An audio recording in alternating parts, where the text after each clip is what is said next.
بسم الله الرحمن الرحيم إنا لما طغى الماء وملناكم في الجارية لنجعلها لكم تذكرة وتعيها أذن واعية فإذا نفخ في الصور نفخة واحدة وحملت الأرض والجبال فدكتا دكة واحدة فيومئذ وقعت الواقعة وانشقت السماء فهي يومئذ واهية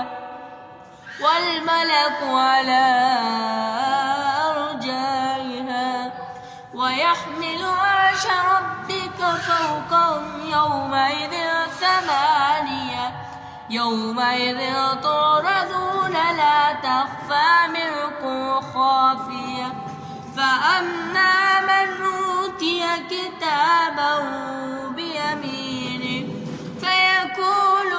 هاؤم اقرءوا كتابيه إني ظننت أني ملاق